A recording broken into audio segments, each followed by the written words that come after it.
Well, welcome everyone to what's going to be an extremely fascinating, informative, and very pertinent panel that we have here. And what we're calling it is Ascension Now, because that is what's happening now. We've been blessed with a weekend of amazing information, cutting-edge teachers, and all the information that leads us to the next paradigm. But what's really happening is our personal transformation that is really up for us now. And I first of all want to acknowledge Neil and Sol for an amazing conference that they've provided for us. These things come together in such an amazing way, but they're always very challenging and difficult. But when the baby comes out, there's nothing like it. So want to totally acknowledge them for following their vision, holding true to their mission, and having the courage of what it takes to pull these off.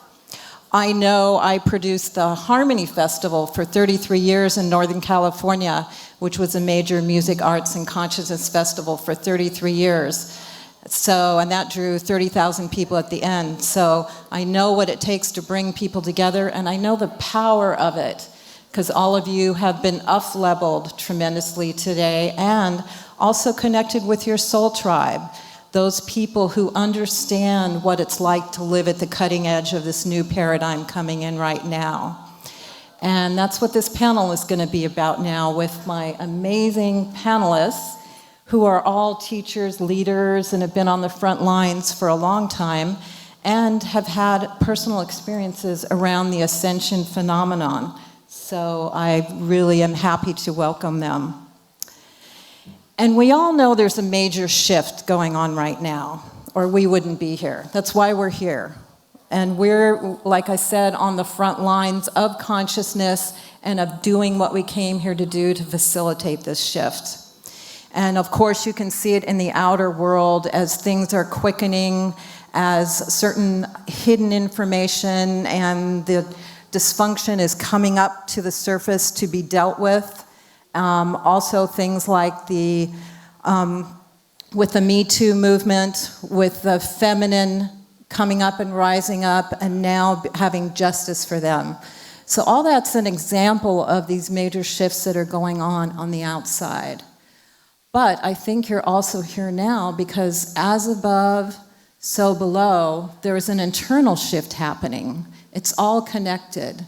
So it's not just on the outside where all this is being revealed and everything's moving forward. There's an internal spiritual shift, an internal quickening that I think most of you understand within you, even if it's just a knowing, and some of you possibly in very demonstrative ways, which I'm calling a spiritual quickening that's happening now. So we can call this Ascension, this rapid spiritual quickening that's happening on the planet now that's very particular to this time. And I would even say in my own life, I've noticed a rapid increase after 2012, where we all came together and declared we were moving into a new age, and that this is continuing to increase and increase. I'm going to put on my glasses here. And for me, this is one of the most truly exciting things happening for me now, and why I'm standing up here and why I go to conferences and pull this together. And for me, I think it's why I came to the planet right now. This is showtime. This is what's happening now. This is the place to be, where you can really accomplish this rapid spiritual evolution because of the quickening that's happening on the planet. And this is not just a concept. This is something that's a chemical process, an alchemical transformation that's happening in us as a species now. And I would call it evolving into the new human. And I experience this in very perceptible ways. And I'm going to share some of the things with you now and just see if you notice these things going on in your world. For me, there's a shift in my energy, and what I call it is needing to keep my frequency high and the understanding to raise my frequency, and that when my frequency is raised at a certain level, I can function on a much better multidimensional level and be connected with spirit. So there's a desire for me to learn how to keep my frequency high through positive, good, high vibrational foods, through keeping positive thoughts, through keeping love in my heart and living with a love vibration, through doing service to people, things that keep your frequency high as part of the evolutionary process of the ascension process. Also, intuition is not just something that comes and goes, it's something I'm starting to functioning with. It's like a new aspect to my being to operate with high intuitional levels. Also experiencing downloads, activations, transmissions of information that comes in that really changes me, especially if you go to sacred centers or you're in sacred gatherings with people where you experience these downloads from your guides, from higher sources. This is becoming normal. This is part of how we're functioning. There's also this inner knowing that has been developing in me, where I can understand the bigger picture of things, as if these downloads take root and really open up new worlds to me. Also, synchronicity. How many of you have lots of synchronicity in your life? And it seems to be how we're functioning now. And it seems to be how we put manifestation into process, and then it shows up. That's a level of operating in the ascension, the higher dimensional processes. Also, another thing that's really important is I am being highly motivated to get to my core wounds and my dysfunctions. It's something that shows up in my life. And if I don't, it's going to show up bigger. Because when you release that core wounds, when you heal those core wounds, release the dysfunction, you're able to function in the higher frequencies. So that's a real strong part of the ascension process. And life seems to go through twists and turns, leading me down a path towards higher functioning. People in my life that just have not chosen to go to the next level seem to go to the next direction, and I go that way. So I find my life shifting and changing, sometimes rapidly, to put me in a higher functional level, because that's what I've chosen with the ascension process. And the opportunity of living in your heart, that's a big part of the ascension process, is opening up your heart and living in the vibration of love and giving is all part of it. And I'm being highly inspired to get on it with my divine mission, to really call in what is mine here to do and do it. Just like I shared with Neil, his mission is to bring this to you, and he's on it. And all of us now are being called to really identify what we're here to do and what we came to do. And also the contact with the Ascended Masters, the higher ETs, all that is part of my world. It's how I live. It's not something that's unusual. It's what I do on a daily basis in my meditations. So all of this is part of what I call ascension, this rapid quickening that's happening that just keeps going to the next level as I embrace it. And this panel here has all experienced, researched, and had personal experiences of all this in their own way.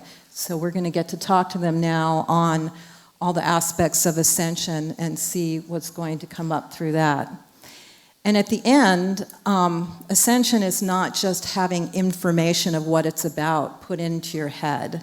This is an experience. This is really an alchemical process where you raise your consciousness, your frequency, your vibration to the next level and start functioning at the next level. So at the end, we're going to have a 10-minute ascension activation where we can go into the process that Meg Benedicte is going to lead for us. And with the power of the group, that multiplies our ability to experience these higher frequencies that are coming in right now. So I am going to ask them a series of 3 questions. They're going to take us on a journey of what ascension really is. and what it means for us now. And I think it's maybe a little bit different from what it's been in the past, because this is a new age and this is what we're claiming now. And it's more of an embodied ascension. It's like what we can achieve in this lifetime. So I will go this way, and I'll start with Alan.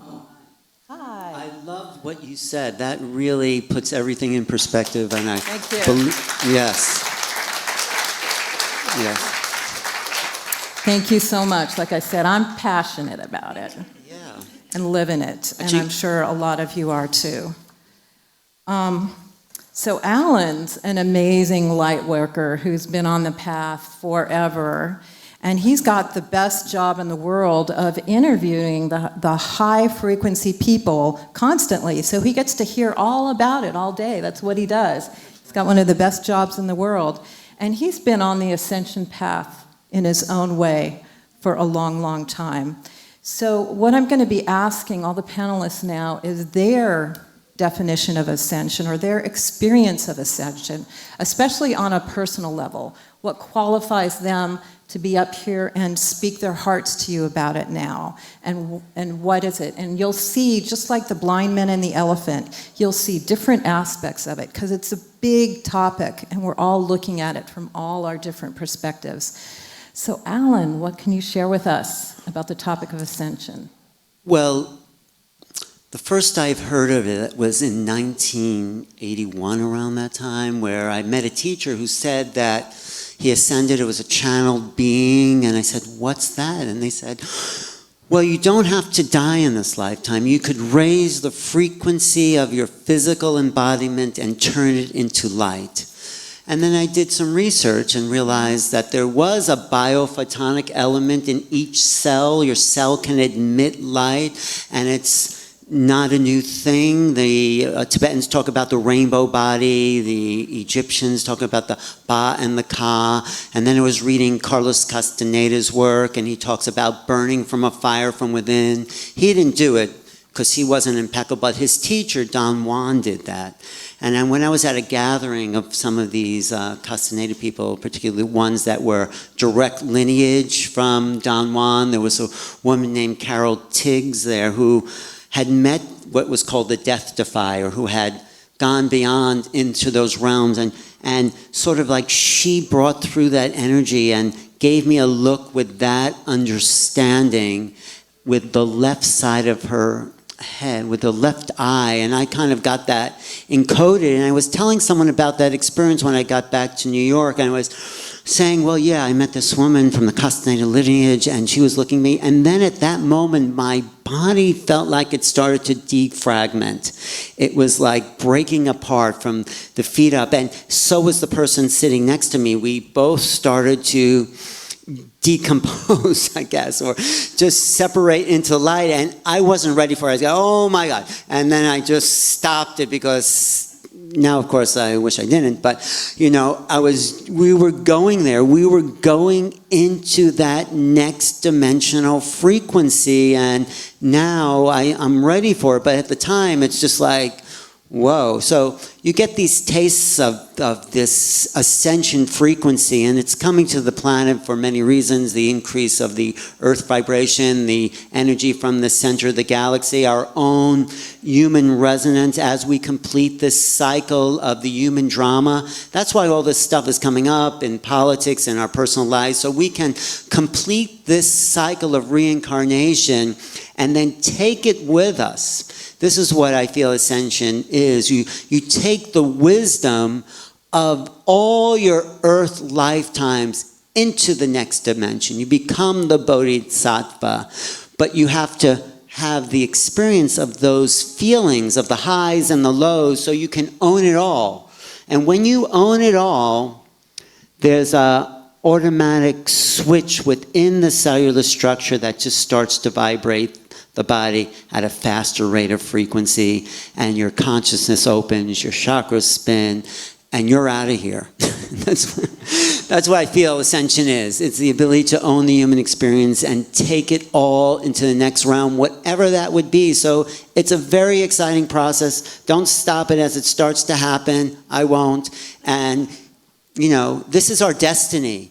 It's really why we were born here, was to ascend. It wasn't to keep coming back and forgetting and having that same drama over again, your parents, your school, your children, all. It's to take it all, know what it is to have the value of human existence. And when you can do that, when you can look at everyone in the eye and say, I've been that, whether that's the poorest person on the street or the richest, and whatever they're feeling, you can see them for who they are and what they're feeling. And when you own those experiences, that's when the cells ignite, and that's when consciousness opens, and that's when you expand to the next realm of your incarnation. So that's what it is. Thank you, Alan. That's beautiful. So, Meg Benedicte is one of the foremost Ascension teachers on the planet. She's one of my high teachers. And she is a quantum healer, an alchemist, Ascension activator, creator of a quantum access. In 1994, she experienced a spontaneous Kundalini activation during the Northridge earthquake in Los Angeles. And then following, she has received higher guidance from the wisdom of her higher self and has a very personal connection with Archangel Metatron. So Meg, can you share with us what your viewpoint is? Yes, from my experience, Ascension is the true embodiment of your God self, your divine self. And to do that, it's how we get this word ascension. So we start opening up our energy body, our chakra pillar. We ascend up and clear all these lower chakras, open up our channel, so that we can actually connect to our higher self, our divine self, our God self, and begin to bring that presence back down and really do a union, a merging of the higher self and the lower self, or the God self and the human self. Now, for most people, this is a gradual process, and you're, like even when we did the sound healing last night, you're working on opening up those chakras and opening up your channel for that embodiment. In my case, it didn't happen that way. I actually had all open at once during the earthquake, so it was literally like lightning bolts shooting through my biocircuitry and opening up not only these human chakras, but also the higher chakras to have that channel wide open with the higher self. And so it was very disorienting, and within days, someone mentioned that earlier today, all of a sudden I'm like, I need to do energy healing, and I was a project manager in the corporate world. I had no idea what energy healing was. So what was happening was the soul came in and was beginning to kind of work through my mind, and you start to get a whole new vantage point, a whole new perspective of the world, and a kind of an unraveling of the three-dimensional linear time matrix simulation that's been running in all of us. This all starts to decompose and break apart, and what's been kind of looping in there and patterned in there from your family's ancestral lineage and your past life lineage, this all starts to kind of come up to be dealt with. And so that's the time stuff. That's what takes time. You have to, be really present and observe what is surfacing to your awareness, what's coming up for balancing or clearing or healing or integrating. A lot of our past lives may have had trauma. You may have fragmented, so you're kind of like pulling all these soul fragments together. That's the shamanic aspect of this, is integrating really all aspects of you from all these timelines to be fully present and in union inside you. And so this takes, a lot of care and gentleness and just being really in that sacred space. If you work with a healer, having someone that is someone you can really trust and kind of midwife you through this process of becoming whole again. And so what I have found since going through this process, has been 24 years, is the kind of that left brain linear sequencing and that analytical ego, it gets quieter. It has less control and resistance. It begins to understand, hey, this powerful God self inside now is actually making life better. Okay, I'm not going to fight it anymore. I'm actually going to start to work with it and partner with it. And so even the ego begins to transform more and more into a higher consciousness, and they call it the surrender. I never really quite liked that word because I thought I was just giving up, but it's more of bringing them in alignment, bringing them into a coherence, a resonance. And when this happens, then your soul has come in and it's now integrating with your genetic code. It's starting to regenerate your health. It's pushing out diseased ancestral code and consciousness. It's really trying to balance you and bring you more out of time and into the eternal now. And then you get free of that time matrix simulation. And you're in this full, powerful, pulsing quantum field of all possibilities. You live in it daily. You have a very powerful right brain now that's able to visualize and really create what you want to magnetize in, manifest in. So it goes from a life of challenge and suffering and lack and deprivation and emotional trauma to being a very whole, complex, concentrated soul presence, and you're constantly creating your reality. It's very exciting, it's very liberating. You're not caught up with so much of what's happening around you. You kind of are seeing from the top down now. You're seeing the bigger picture. You don't get lost in the trees, and you're able to direct the focus and the flow of your life. And so I find this empowerment is truly an embodiment of your divine presence. And so for me, that's the ascension process. Wow. Thank you. Thank you. So Robert, he's multi-talented, been on the scene for years, and have had really direct experience in life.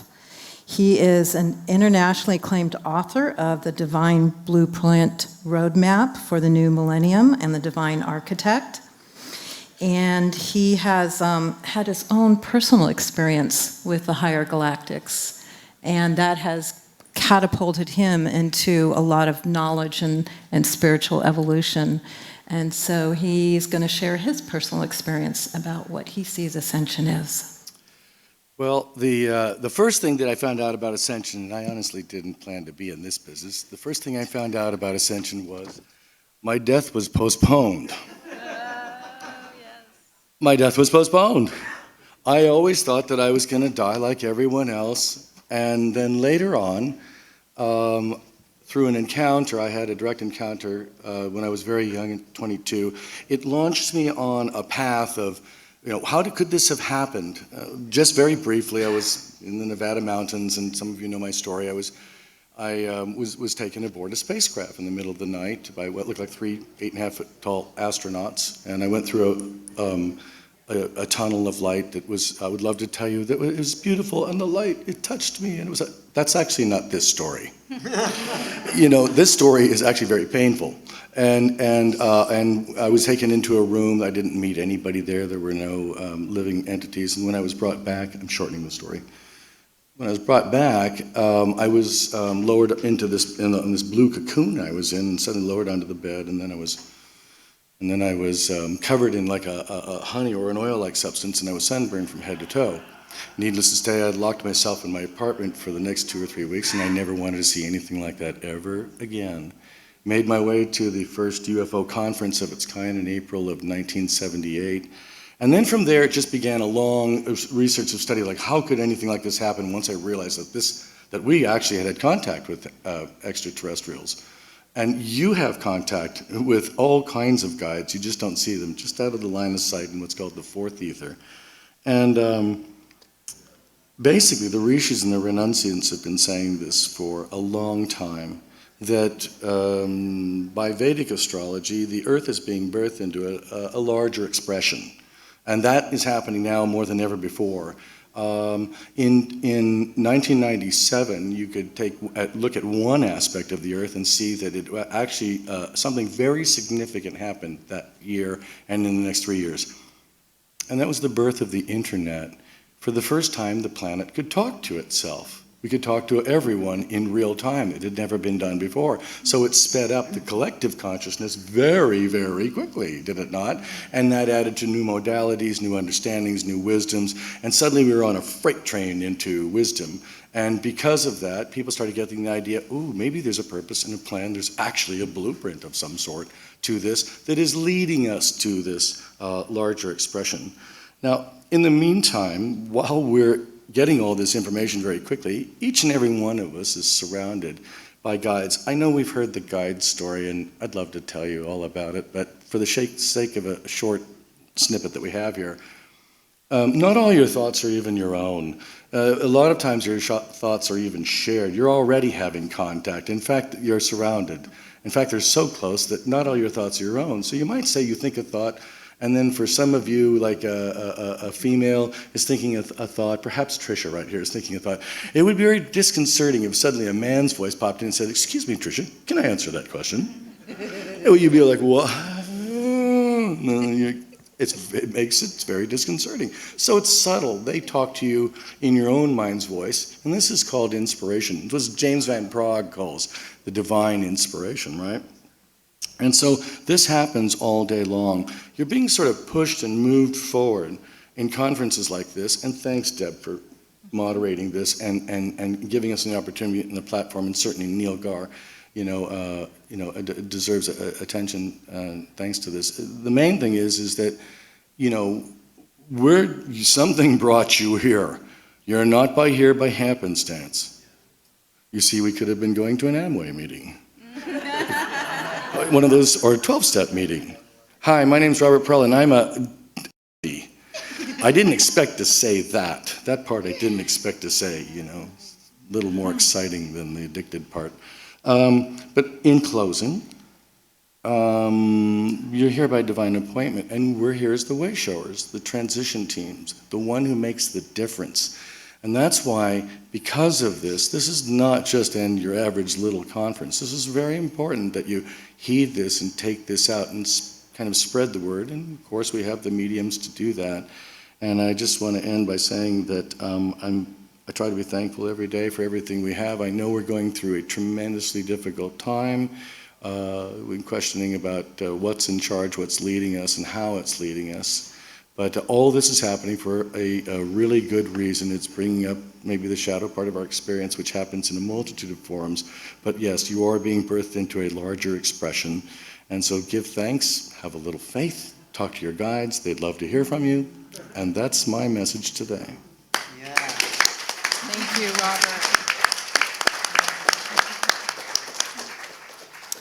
And Chireya is also an amazing Ascension teacher and works personally with people and has a lot of personal experience.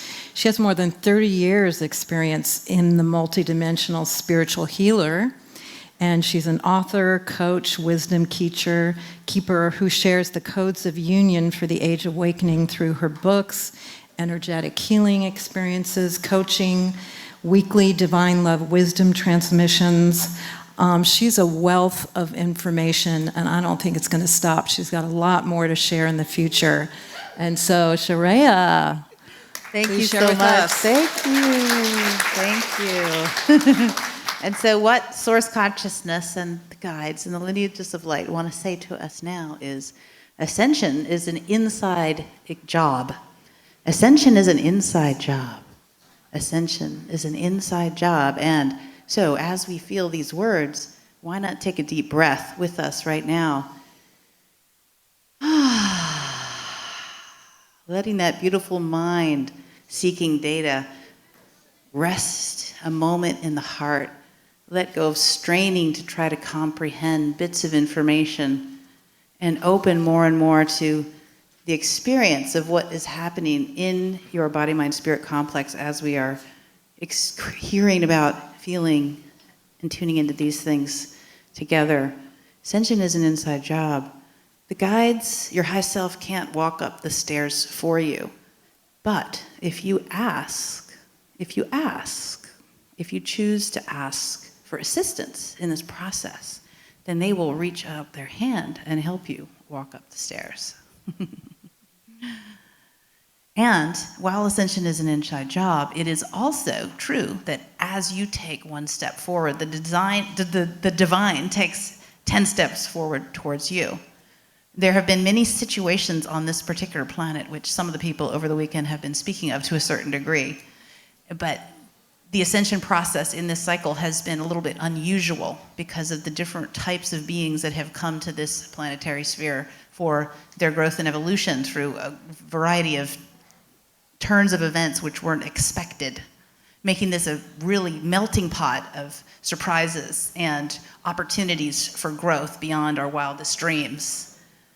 And so the challenges also have been deeper in this ascension cycle for all of us, wherever it is we came from originally, however it is we got to Earth, and wherever it is we're going as we move on and ascend. And so there is a cracking open of the heart. There is a deep opportunity for compassion as we learn and integrate these codes of union that everybody here has been speaking of.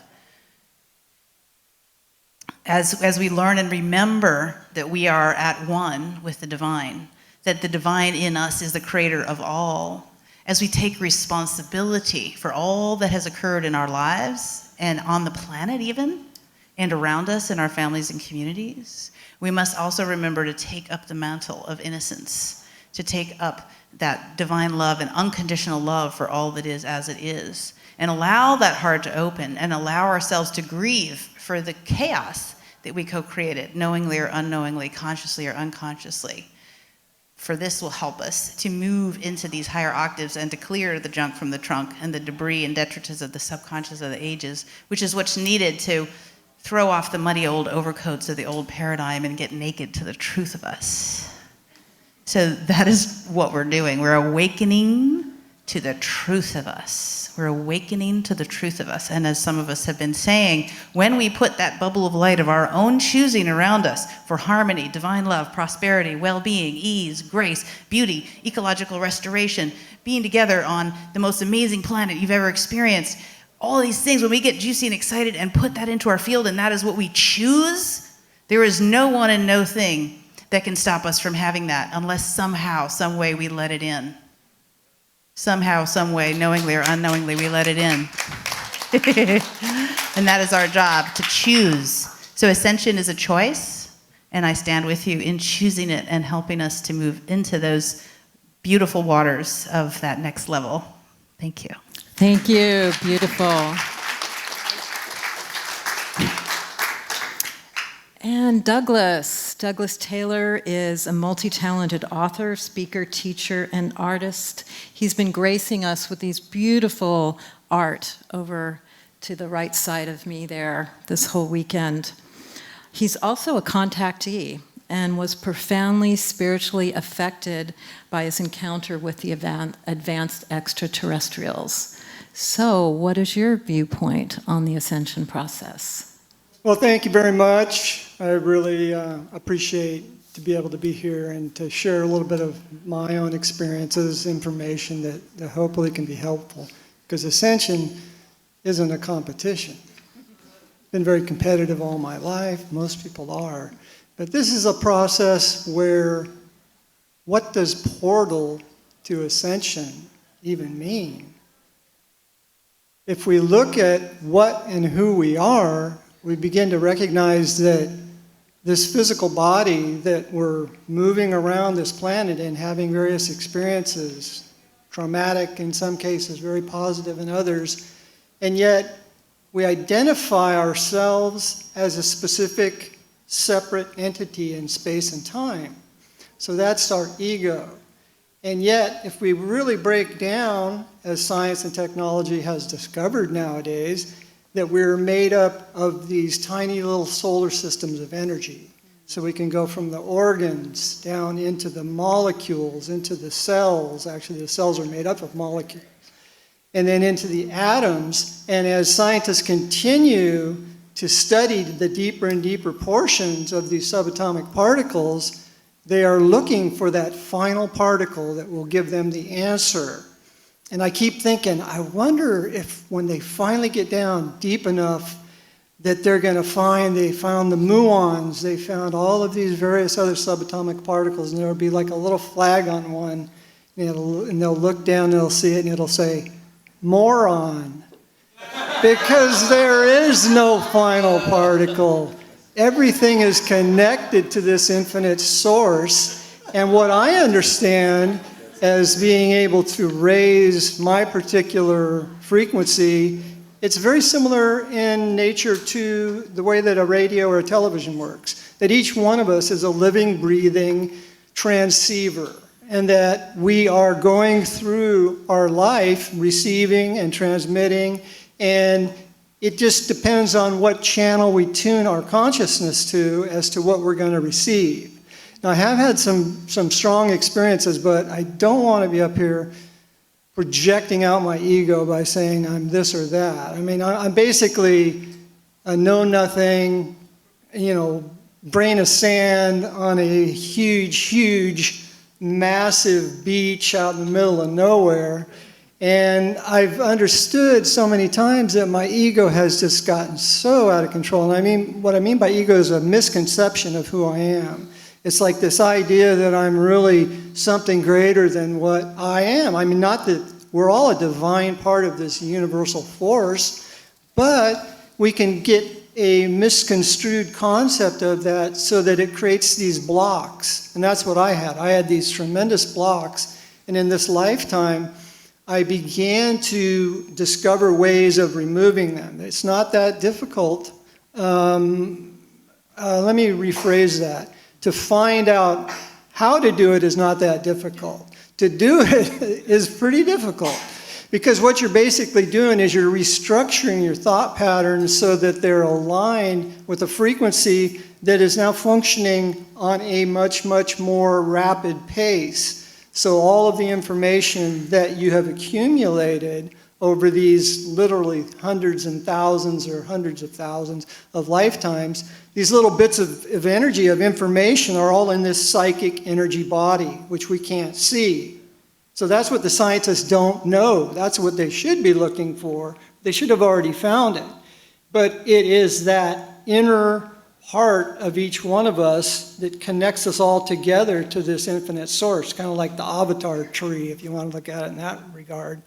And so I think that's been the most beneficial thing for myself, is to see the nature of some of these negative associations I've had with my fellow human beings and treating them very badly. Not that I would look at that in a negative or a judgmental way, but to see the energy itself honestly, to be honest with myself of who I am at this point in my life, in history and time, so that I can be some sort of a channel of some kind of positive information that can be helpful to others. So that's kind of the nature of my experience with the Ascension process has been very powerful. And it really literally is as that psychic energy body, that part of ourselves that we can't see, that contains all the information that we've had over all of these different times, both in physical bodies and as we moved on into the spirit worlds, where we were going through classes and learning about how to come back and actually make a better showing for ourselves, in the sense of learning who we truly are as spiritual beings, that to see the nature of some of the negative characters. I've had a lot of pirate lives. I loved to surf in this lifetime. We used to have rum parties at my house when I was younger. We'd all sit around with our crazy hats on. We didn't have any idea that we were all back in tune and reliving these lives when we were pirates and basically going out and murdering people and stealing their money. Pirates have kind of a romantic image, but it was a very negative lifestyle, to be perfectly honest. I'm glad I didn't get totally into it in this one. I kind of stopped at surfing and didn't go any further. I never tried to steal anybody's ship or anything in this life. But really, the most important part of it that I'm trying to portray, I guess you could say, is that it was in seeing those blocks, those negative aspects of my own personality, and recognizing them as something that I wanted to move away from. I did not want to be like that anymore, that the healing could take place. And it was literally the frequency of the energy body itself is now raising, and as that frequency in the energy body reacts and is raised up along with the individuals who are helping on you. Hello? Anyway, Are they calling me? They're calling me. Okay, you talked long enough. Shut up. So anyway, that was the part of it that was so beneficial to me, is that I did recognize that if I could be honest with myself, I'm not the great, wonderful artist or whatever you want to look at it, but that I have the potential to be a channel and to be a help to my fellow human beings. And the best way I can do that is by working out different lifetimes, such as when I was a pirate. And I did actually feel myself in a very powerful dream state, sneak aboard a ship. This is a psychic experience, not a very positive one, obviously, but I actually cut this other individual's throat. And I felt the frequency of that. I was in a state where they were showing me, they were teaching me on the inner of what these frequencies are really like, in a sense, that you're not aware of in your physical awareness. So in dream state, a lot of times we'll have these teachings. And so the frequency was so foul, it's like scratching your fingers on a chalkboard magnified by 1,000,000. And that was a frequency that went into my psychic and became a part of me.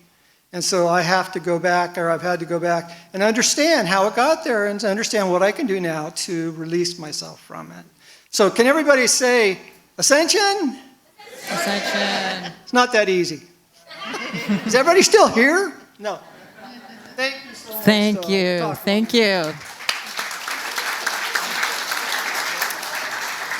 So now I want to go deeper into the ascension process and what it really means. What about raising frequency? What is that about? What about activating your DNA? I think we've heard that happening. Maybe some of us have had sessions where we're activating our DNA or gone into activations or sacred centers where that happens. And what about the evolution of the light body? Because that's really what we're talking about, ascension, is working through our light body and opening it and raising that. And operating unconsciously our Merkaba, which is our light body. Also, if any of you can speak to the healing of the core wounds and why that's so important for us now and how we do that and what that really brings to us. And maybe some of the symptoms we have with ascension. Has anyone ever heard of ascension flu? When you really go through a major up-leveling and you actually have flu-like system, because it's like an energetic detox of all those dysfunctional patterns in your system. And what's that about? And what about the dark night of the soul that gets right up in front of you and you have to go through it to get to another level of your ascension evolution? And also the expanded abilities that keep evolving, your intuition, being able to ideally transverse time, all these other higher functions that are going to be coming in with the ascension process. So pick some of these topics and just tell us what you know. First of all, it's strange to be here because there's a whole world outside this hotel that has no idea what we're talking about. We use words like ascension, channeling, ETs, star people, light body. 99% of the world doesn't get that. And that's a sign that we are actually at a different frequency.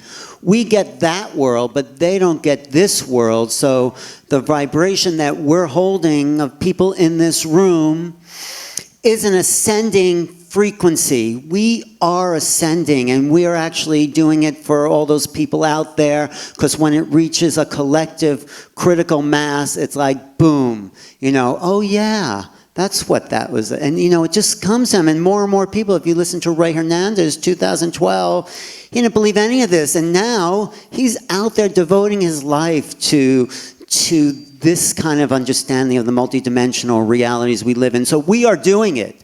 We're doing it for us, and we're doing it for everyone out there. So you form these collective gatherings, and Portal to Ascension is just that. And what Neil and Sol are doing is providing a platform that we can come together, share information, and in that we reinforce a next level of consciousness. So this is happening here, but it's happening on many levels, and know that we're not matter, we're energy. This is the next paradigm. We're moving into what the Toltecs say, the age of the sixth sun, the age of the Nagual. The old world, the last world, the tonal was about the material form. Now we understand that it's all energy. What's moving, what's keeping our bodies alive is only energy. And it's the soul energy that's moving through us, and we are breaking through to another level so we can merge that soul frequency with a higher density and uplift the frequency of the body. So that's what I feel we're doing collectively. And I also feel we need a container, you know, what the Taoist masters have done and talked about in their technology is creating a larger field, you know, so we are the field, you know, we think we emanate an aura, but no, the aura actually condenses to create the physical body. So if we can understand that we're the auric field, actually we can do a little experiment right here. If you just feel yourself, just close your auric field, just pull that close to your body, pull that close to your body. Right? Do you feel that? Just feel that. Open your eyes and just feel how isolated all of us are right now. Okay, now take that same kind, and now expand it out. Expand it out, and you can actually feel that happening. If we expand our auric fields to encompass each other and the room and the city and the planet and all of space, we start to merge into this larger container. If we can bring our consciousness to these realms, this is an ascending platform that we are building. So remember, you are the energy, and you can expand it as much as you want. There are no limitations to the expansion of this energy field. And as we start to merge with each other and the planet and the galactic ones, we also uplift that frequency. So we're in exciting times right now because we can use the power of our mind in new ways to actually accelerate this frequency by just knowing we can do it. You know, everyone said it's only your imagination, but it's not true. The imagination is the power of thought to create more of new realities, and that's what we're here to do. Keep expanding, think the impossible, and we will build a new culture that's based on new ideals, not the old ones of violence, pain, hunger, hatred, all that. That's out of style. There's something new waiting for us, and we just have to embrace that as we expand our energy field. So I'm very excited about the possibilities. So thank you. Thank you, Alan. And Meg, another thing I'd like to have introduced, if you want to speak to it along with whatever else, is fifth dimensional consciousness, because you've assisted me in understanding what that is, and I know that's a part of what we're ascending to. Sure.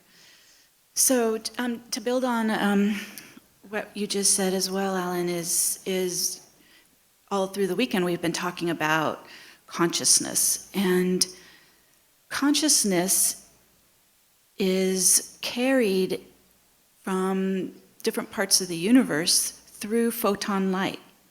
So when we embrace more light, I meditate and bring light in every day. So you are starting to bring in like this new element of light. And so instead of just breath and food and emotion, you're now going to add in this powerful crystalline gamma photon light that's coming from our galactic center.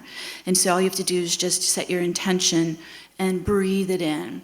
You know, we're talking about increasing frequency. Well, what is that? It's really just our spin rate, right? Oscillation is the spin rate of your energy. So how do you increase your frequency? You can spin. If anyone's been to a Grateful Dead concert, what do they do in the front? There's the spinners. So we want to learn how to increase our spin momentum. Problem is that we've been locked into the third dimensional clockwise spin momentum. And when clockwise, you just general physics, clockwise spinning compresses energy to it becomes a dense particle. It's densities. You're making yourself denser if you're spinning clockwise. So one of the things that I started immediately after my walk-in experience is like, you need to start spinning counterclockwise. I was like, what does that mean? But just like what Alan said, I focused into my aura and I used my visualization, imagination, and I started visualizing my aura spinning counterclockwise. And to go faster and faster, you start to actually break through the time barrier. You begin to open up to higher dimensions beyond just that third dimension of the compressed particles of matter. So when you spin, the interesting thing about a counterclockwise spinning vortex momentum is it's radiating outwards. So you're opening, expanding your aura, you're expanding the reach of your energy. And when you really can get it going faster, you break through the time barrier, and then you can access the quantum field of our entire holographic reality here in this multiverse. So think of it like this time membrane has been locking us in with the clockwise spin. This is kind of a mechanics of what's been happening. So when you actively shift that, things start changing very quickly. Also, you're using your spinning to clear trauma, pain, suffering, memory, disease, all this stuff that's been loaded in where the time barrier was holding it locked into your body and your field. So as you start to increase that counterclockwise spin, you're releasing all of it. You're clearing your field up. When you bring the light into that, then you're introducing divine consciousness. I always think of light as the God particle. You're pulling light in to replace the dense, compressed, pain, suffering, memory, and all of that. So by doing this, you're accelerating your ascension, but you're also activating your light body, and then you begin to access these higher dimensions. So as I went through this process, third dimension, height, width, depth, those are the dimensions. Then go into fourth dimension, time and distance, time and space. We're trying to break through time. So then you begin to access the fifth dimension and higher once you get past that time barrier. Fifth dimension is such a different realm, and it exists here on the planet. It coexists with the third dimension of time sequence. It actually exists here, but that time barrier is not letting us access it. Once you blow through that, then voila, it's there, and you can begin to literally anchor your field into it. You can lock your field into it. You can start to live in it. One of the biggest differences I noticed in the fifth dimension is you're now leaving a third dimensional world of opposition, polarized compression and opposition. You begin to move into the fifth dimension and higher, which is unity consciousness. So it's a harmonious field, it's a collaborative field, there isn't any of this competition or aggression. I always, when I would really initially start to go into that field, it was like all the particles in every, to the lightest to the darkest, were all just bobbing in this field together, and there was no opposition. It's a neutral field. It's a non-polarized field. Think of what the world would be like if we had that, where there is no aggression, there's no violence or hate or opposition. It's a harmonious field. So once you get into that, your life changes because, one, you are repelled by the lower three-dimensional polarized energies, and they're really strong on the planet right now. This is a chaos field we're living in. So the more that you shift out of that, so you're spinning higher, going into higher consciousness, you're moving into the higher fifth dimensional field, you're able to coexist. It's an allowing field. You're able to coexist with all that is. You're not going into ego judgment. You're able to just hold that heart space and be in compassion. It's interesting because we're shifting from a society that's left brain dominant into more right brain. So we're moving from this clockwise masculine left brain reality we've been living in for thousands of years, and we're moving into more of we talk about the rising feminine or the incoming feminine. Well, that includes your spin. You're now going counterclockwise, the feminine spin, and using more of your right brain, which is your psychic intuitive brain, your multidimensional brain. So this feminine energy is coming in ways that it's not about gender. This is about all of us embracing this shift from that old paradigm, that old reality, into this new one, which is fifth dimensional higher. Yeah. Thank you. Beautiful. And Robert. Same Yeah. question. All of it, Well, whatever you want to pull out. and First of all, give to us. there is an ascension, and it's about practicing. When I was a kid, I was really lucky. I just got it sooner maybe than later. I was very influenced by a press conference that happened in early 1968 when John Lennon had come back and been meditating for 3.5 months in Rishikesh. This is with Maharishi Mahesh Yogi. This is in Rishikesh. It's down near the Ganges, where the Ganges meets the river in India. And they asked him, what did you learn in all this time you were in Rishikesh? What did he teach you, this strange guru, right? He said this. You have to remember I was 12 years old, and it was like, wow, it's pretty heady stuff for a 12-year-old. And he said, we learned that you had to sit still or you're never gonna know. And I thought, wow, that just absolutely shattered. I thought, that's it. Which is incredible, because that was a lot like what my parents were telling me to do. Sit still or you're never gonna know. And so they had a little more abrasive approach to it, right? And the next thing is that the Earth actually is a basis by which our own DNA our own coded DNA actually has a loving relationship with. And it would be, it's just a reminder to say, you try walking on the Earth every day, barefoot as much as possible, and walk near the ocean. You get this sort of blue, what they call blue wave, which isn't necessarily in the ocean. It's a state where the alpha and waves in the brain are calm. You can receive more if you're out of it. Now think about it. You're in this pool, right? You're trying to raise your consciousness in Los Angeles, where there's 100 million cell phones, aeroplanes, pollution, cars, buses, people yelling, all of these things are going on. There's every distraction that there is. So the mind you have to actually create that space to allow the mind to be able to receive information. Now, in this, there's this committee that sort of walks with you every day. And you have to get used to the idea. I know my sister would always say things like, Robert, don't tell them about those people. The invisible people. Don't talk about that. You're scaring the family. Come on, man. Can't you be normal? Oh, there's a normal scale. I didn't know that. Am I slightly above it or am I slightly below it? I'm curious, And so, but you have this committee. Now, this committee resides just outside the line of sight. And they are often inspiration. I would love to come up here and tell you, get my book. Sure. And I do have a new book, coming out in February. But really, if I was going to suggest a book, and there's so many out there, and there's wonderful books out there, but I had the wonderful insight and a very private meeting with James Van Praagh earlier this year.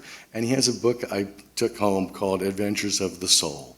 And I could not believe that book. It was a page turner. It was one of those books where you read and you just turn and goes, I thought it was like this. I knew it. It confirmed all of my suspicions about the way we are walking through the material and non-material planes. And it's also a treatise on how the non-material plane coalesces with the material plane and the relationship that they have with one another. All the while, there's this sort of secret world going on in the meantime that we're walking through. So your thoughts and your deeds and your actions every day are sort of understood, measured, and supported, and then adjusted, you get that sixth sense of telling you not to quite go over there, or really make that extra effort over here. There's this constant encoding of adjustments that you're in.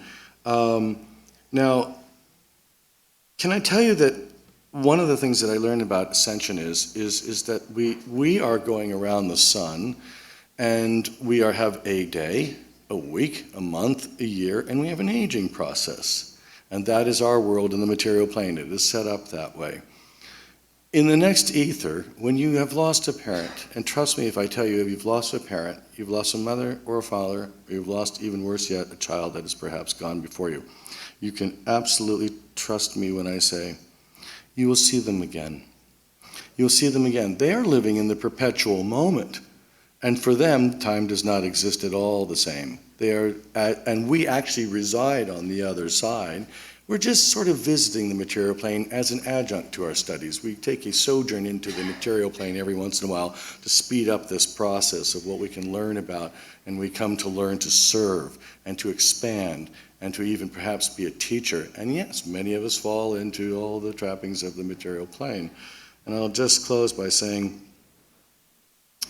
you're navigators, really. Each day it's a sort of a navigation system of checking in with body, mind, spirit. You know, the prerequisites of, am I supporting my body that I was given in the first place? What am I going to do with this vehicle that I was given? What a chance to make. Ascension really is about the chance consciously to make a quantum leap in your awareness and understanding of universal and spiritual principles.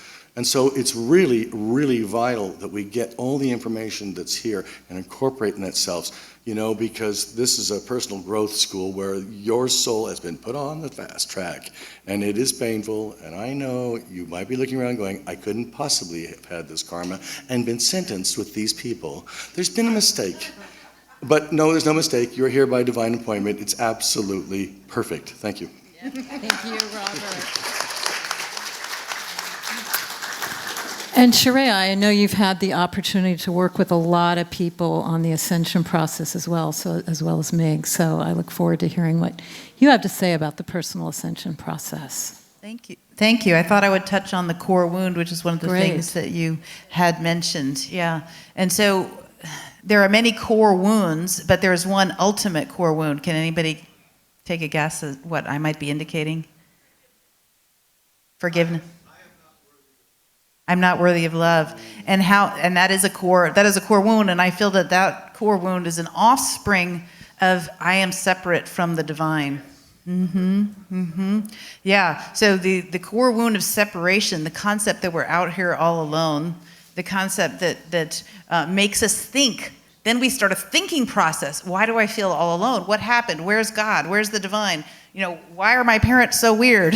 You know, why do they not see my light? You know, whatever it is, then we might start thinking things like this gentleman is saying, maybe I'm not worthy of love. And then we're like, oh my God, I'm not worthy of love. Oh my God, that's horrible, because we come from love. Not only do we come from love, we are love. We're made of love. So then it's like, wait, do I exist? Am I wrong at existing? Is there something wrong with me? Then belief after belief after belief, the innocent mind of a child starts piling on these beliefs on top of the core wound.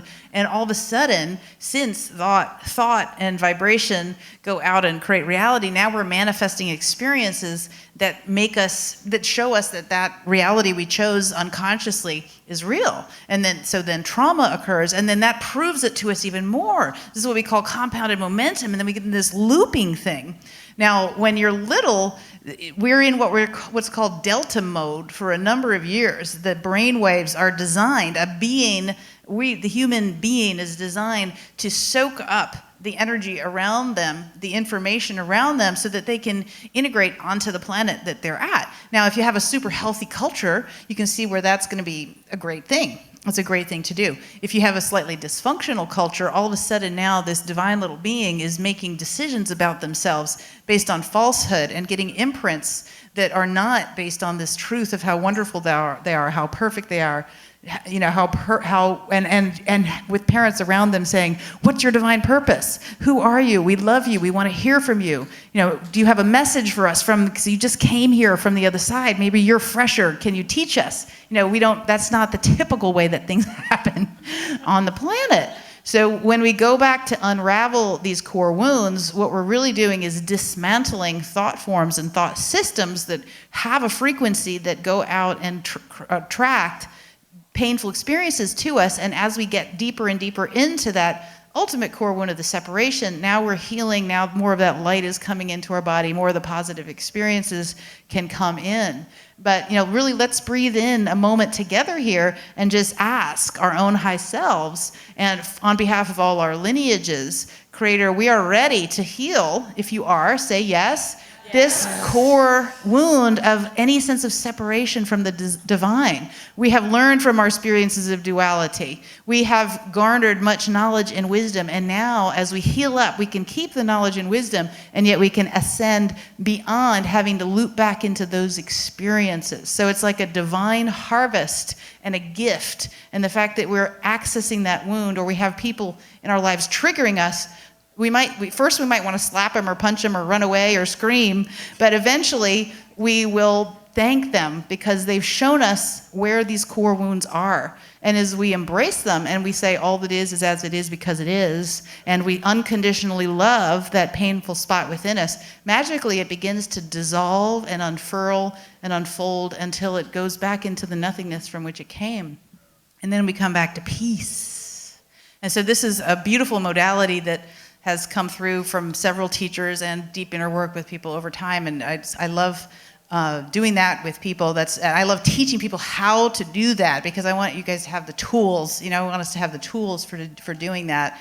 And there's so many tools. It doesn't really matter which one you use, but just use it. Go find the teacher, the healer, the books, the materials that'll help you find any remnants or any portions of that core wound that might still be playing out in you, and begin collapsing the charge on it, taking responsibility for it, loving yourself with innocence, and we will get to the bottom of this. And it is done. It is done. It is done. We proclaim it is done. So it is. Woohoo! So it is. Thank you. I would just like to add on to that obviously what we're trying to find here is some sort of mechanics or some sort of system by which this process works, of being able to leave behind a lot of the pain and suffering that we've all experienced throughout many different periods of both this lifetime and previous lifetimes. But have any of you ever just found yourself just sobbing, just crying? And I don't mean because you're watching the news and looking at what's going on in our world, but I mean you're reading something that's so inspiring and so fascinating, and it's expanding your understanding and knowledge, because that's all that I really started doing, way back when I was 15. That's about 50 years ago? Yeah, 50 years ago. Oh my God. Anyway, as I began to follow that little intuitive guidance, it seemed to manifest these books into my life. And I started reading, and I started discovering, and I started seeing that there was so much more to life than I had ever even imagined, up until the point where I started gaining some of the knowledge. And he talked about Carlos Castaneda's book. I don't know, anybody remember Seth Speaks books way back when? And she'd be drinking a beer, smoking a cigarette, and talking to the angels from out far, So, I mean, everybody has their own method. I wouldn't suggest that method, but that was the way she did it. Anyway, and so I think it's just so important to just follow your own intuition. Don't put somebody else up on a pedestal and say, well, that person's going to do it for me, because I can tell by the look in his eye that he's like me. He's one of my tribe. Whether he's a Democrat or Republican. But it's really all about being able to just learn to listen to that guidance and to allow yourself to follow it. And my own personal experience was very powerful in that way, in that I did start having these experiences where I would just be sobbing. And that's really part of the most important process, is that those tears and that water, that H2O that's being brought out of your emotional experience, is actually changing the frequency. It's releasing. There's individuals on the other dimensions that we can't see that are helping us to raise our frequency. Those coarse elements are being kind of shaved off. I've been a carpenter for 45. Why do I keep talking about how many years things have been going on? I've been a carpenter all my life. And, and it's always a matter of when you start trying to perfect a particular project you're working on, you start at the foundation. So that's kind of where we start with this foundation, and we build it strong, build that energy body out of the substance of truth, of who we really are, knowing that we may find out that we're not who we think we are at some point in the future, and it may be a little bit of a shock, and that shock in itself is a lot of times what we need to get us to see beyond the barrier of where our present limitations of perception have been set up. So with that, I'll just go into a quick little experience that is relative to my artwork. In 1978, see, I'm not going to say how many years ago that was. I was in the Caribbean islands, and I had just been out for a beautiful day surfing, and I came in and basically didn't have a worry in the world. I mean, it was like, the guy in Mad Magazine, what, me worry? And so I had plenty of problems, I just didn't know it. Anyway, so I'm laying on the bed, and I'm just feeling wonderful, and all of a sudden I feel myself, I'd been experiencing or experimenting with out-of-body experiences for some time, but I'd always just found myself in the same vicinity, and I could, move through the walls, and it was like you're in this other astral aspect of yourself. But this time was different. I felt the same beautiful spinning sensation, like you're just pure energy, and all of a sudden I materialized, and I was looking at 7 beings, and they were illuminated. They were radiating, emanating light, power, intelligence, activity of the most amazing kind that I couldn't even fathom what was going on right now. It was so real, it was beyond anything that I could put my finger on as being reality in my physical experience, and it was actually a psychic experience. And anyway, I found myself standing inside this ship. Everything was glowing. These 7 beings are looking at me, and of course, my first thought was, who are you? What am I doing here? And they basically telepathically just began communicating with me and described a little bit about, the process that they go about, and they help people to raise their consciousness by, in different ways, intersecting into those people's lives at specific times where it's a good cycle for that individual to experience this particular experience and gain the knowledge and information from it.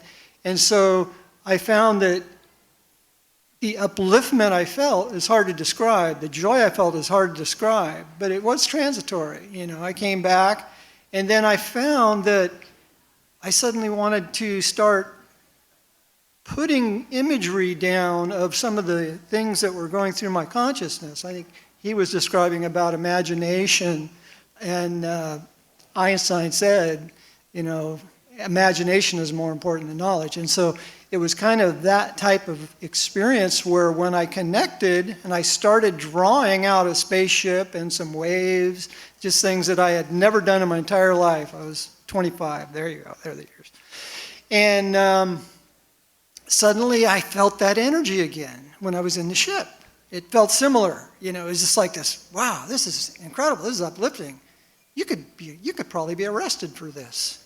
I wonder if there's going to, it was that kind of a feeling like this should be illegal. And, but it isn't. And so I just kept painting, and not that I have those same experiences all the time, but I think finding a creative outlet is so positive for this ascension process. Finding something that you can connect with that gives you the sense of that you're part of this creation that's always going on. Our bodies are regenerating 100,000 cells every single second. We have nothing to do with it, but it's taking place. So creation is happening. And once you can kind of get into that flow and learn how to move with it, you're literally riding those waves. You're riding through that storm of infinity and learning how to balance yourself as you move into levels and states of consciousness that you didn't even have the slightest clue even existed before that, because it has to come in increments. So I'll leave it at that. Thank you. Thank you, Doug. So we're getting towards the end of the panel, and I really want to have time for the experience, because that's what we're really talking about. This is not a concept, it's an embodied experience. And so we are going to have visuals of the violet flame that were created by David, who has done a lot of these visuals that we've seen here before. His business is Artainment, and maybe you've been blessed to get one of his CDs of his visuals and music that helps activate you to another level. And Meg is going to guide us in this. And I'd like for you to share what an activation is so people really understand what's happening, and also what happens when the group of us activate together and how that magnifies what we're about to experience. Okay, thank you. So an activation is when you begin to bridge the world. So you begin to kind of open up the portal to be able to quantum access all that you are, wherever you are in the multiverse. And so it's an opening, it's a doorway, it's a portal, and it allows this embodiment to start to get deeper inside you of your God self, of your soul presence. We're going to use the technique that I was guided to do from my Kundalini experience was to work with sacred geometry. We work with Metatron's cube. If you've ever been really magnetized to Metatron's cube, embedded within it is the double star tetrahedron of the Merkaba. And so when you meditate with Metatron's cube, you actually are starting to take that template of creation of your light body of the Merkaba and begin to activate it within your own body and field. And so we're going to work with the sacred geometry of Metatron's cube. It actually creates spin momentum, a vortex energy of counterclockwise spin. And so that was what I would like to do, since we've had so much kind of shared in the ethers right now, to start to integrate all that we've gained. There's been so much transmissions that have been happening over the 3 days, to be able to take those transmissions and bring them in so you can actually go back home to your life, and they are in you, they are part of you, they are active in you. That's in the activation. The other thing that I'd like to just show you is this whole process really is we're in a free will zone, so it is about personal choice. And so it gets down to the nuts and bolts. Personal choice every day. Where do I put my focus? Where do I invest my energy? What do I let into my energy? Where do I focus my attention going forward into being of service to the greater good, being, your soul purpose? Why are you here? These kinds of things. So every day we're making choices regarding this. One of the choices that I found was actually simple but quite profound, is to choose where I ground my aura. So we have these different realms or fields that are present here on the planet, and there's just like a kind of an acupuncture biocircuitry. Gaia has one as well. And so you can decide, okay, where do I want to ground my body, my energy field, because then that's the foundation, that's the timeline that I'm choosing to invest my energy in and get into. So one of the things that Metatron was guiding me over the years was saying, why don't you ground to your Ascension timeline? I was like, oh my God, that's brilliant. Okay, so we're gonna do that. That way then you're literally locking your feet chakras, which work like magnets. We're in an electromagnetic field. The feet chakras can lock down onto your Ascension timeline. I see it as a path of light, and it's vibrating with your soul frequency, your soul essence, your soul vibration. When you choose that every day, that starts to pull your aura onto it, and you begin to live from your soul blueprint and code that's embedded in your Ascension timeline. So then you get powerful activations coming in through you by selecting it and grounding onto it and putting your energy to it. I hope that makes sense. So we're gonna do that step here. Especially if you've been here all 3 days, let's just kind of think about what we've encountered and learned and the consciousness that's been transmitting to all of us, so we can start to take that home with us, be able to really integrate it in. So the first thing, let's just, we've been talking, using that left brain a bit. Let's just start to come more into the core of our bodies and into our hearts. And imagine you're just stepping inside into the core, the heart, the belly, the breath. And let's take a have couple. the violet flame Oh, this visuals turned on now as we go into this experience. Okay, so we're just going to take a slow, deep breath, and we're working with light, the God particle. This is crystallizing and activating our light body. So imagine, you can use that right brain now, your psychic, intuitive brain, to visualize and breathe in, and imagine you're breathing in light. This is cosmic light, God light. And put your feet on the floor and visualize that you're now first locking on to the crystalline light grid of Gaia. So your feet chakras, light from the feet chakras into the light of the grid. They begin to connect, form a union. And now you're starting to also get even more detailed. I'm going to now ground onto my soul's ascension timeline that matches my soul essence, my soul vibration, my soul purpose, my soul bloodline and lineage. And you're starting to root and get those feet really locking on.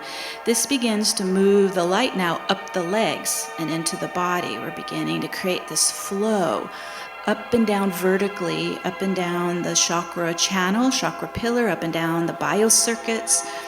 Breathing light up from the light grid, and then we spiral counterclockwise, going up, up, up your chakra channel, up to your soul presence in the higher realms, the God realms, and make a connection to your divine essence, your divine presence. I always go heart to heart with my higher self, my God self. Breathe into that, and then we're still spinning, but now we're coming back down, bringing the soul light down into the crown and down into the heart, into the chakras. Imagine you're this open receiver, just breathing soul presence, soul essence, soul light, soul love into the heart. And you can even allow that heart to grow like a solar sun in the core of your being, filled with your God light, your God self. And so we're bringing light up from Gaia's light grid, we're bringing light down from our divine God self, and we're meeting at the heart. Everything comes and coalesces in the center of your light body, the center of your Merkaba, right at the heart center, the heart chakra. And now let's take a moment and breathe into the heart, into our core, into our chakra pillar, our Merkaba, all the divine light transmissions and consciousness received through the full 3-day weekend, bringing in what matches you, what resonates with you, what serves you, what inspires you, ignites your fire inside. Just breathe that in. It's all coming in as light consciousness. And it begins to come in and merge with you and integrate with you, like you're taking it inside for safekeeping, to take home with you and begin to apply it in your life, living it day to day. Oh, I can feel the hearts are getting bigger and filling with all of this transmissions and blessings and light consciousness coming in. And this light gets into the cells, and then it goes down into the atoms, and it gets into the filaments of light in the atoms, and it starts vibrating and humming with soul light consciousness, with God light consciousness. You're starting to transform yourself into becoming a divine human, a star being, a light being. Just breathe that in, spin that in. Your feet are grounding it onto Earth's light grid, so it's taking hold. You're on your path of light, your ascension timeline. It's taking you forward. It's taking you home to your star system. We set that into motion now, and so it is. And so it is. And that completes our activation for today. Namaste.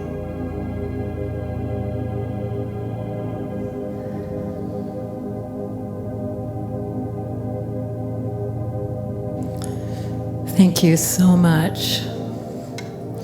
And thank you, Alan Steinfeld. New Realities radio show. And YouTube. I just want to say that being the creative aspect, you start to accelerate that vibration. Whatever creativity is for you, you step into the Ascension wave. So we're here to do that. Thank you. And Meg, do you want to share with people how to reach you? My website is newearthcentral.com, and I also have cards at the table over here. I've been doing since 11/11/11 monthly global online activations, and people call in from all around the world, and we form the group mind, and we are imprinting into the collective field what we want to create for our new world. And so those are also available. You can learn about those on my website. Love to have you join our global group as well. Thank you. Robert. I promised Steve a little plug. See you on Stellar. Brand new program there for you to all tune in. This kind of community, a lot like Facebook, and you can find your friends there. You'll see me at robertperala.com, and I'll be back down here for Conscious Life Expo. So look forward to seeing you at Conscious Life Expo. That's the third week in February, where it's at the Los Angeles LAX Airport Hilton. This is all the community that sort of gathers in this region and everything. And I'll just say, love yourselves more deeply. You'll get better results. And Chireya. Thank you. So, yes, you can find me at Chireya.com. That's CHIREYA.com. I'm currently offering a free Sunday satsang or virtual church, whatever you want to call it, a weekly transmission from the lineages of light for learning how to comprehend and integrate these things into our lives. So that takes place live every Sunday morning at 9 a.m. Pacific. And you can also listen to the replays on my website or at soundcloud.com/Chireya. And then I'm also going to have an upcoming mastermind, Mastering Miracles and Money Mastermind, where we're going to get the widget of money out between us and source consciousness to activate our true creator powers and move beyond having this concept of some worldly construct being in charge of how we create. Are anybody else done with that? I'm done with it. Yeah, so you'll be able to find all that information on my website. And I also offer ongoing energy healing, spiritual, vibrational coaching. So happy to help. Thank you. And Douglas. Thank you. Everybody have a wonderful, uplifting experience? All right. Because I just wanted to say, I'm always into making a few bucks. I got a bunch of artwork over there. I'm more than happy. The price is no object. The more you give me, the more I'll sell you. No, just kidding. Thank you so much for just, Neil and everybody else who's been here. This has been such a positive energy conference. And to just come out of all the wackiness that had been happening over the last couple of weeks, it's just really been a pleasure. So appreciate allowing me to be up here just to speak. Thank you. And I want to say thank you to David, who has been providing the visuals, and he has his CDs available of Artainment, which are visuals and music designed to raise you into the ascended levels. And thank you all for going on this journey with us. I know this is something that's dear to all of our hearts, and we're in it together, and we support each other, and Ascension on. Yeah. Thank you. Thank you, Debra. Yeah. Thank you.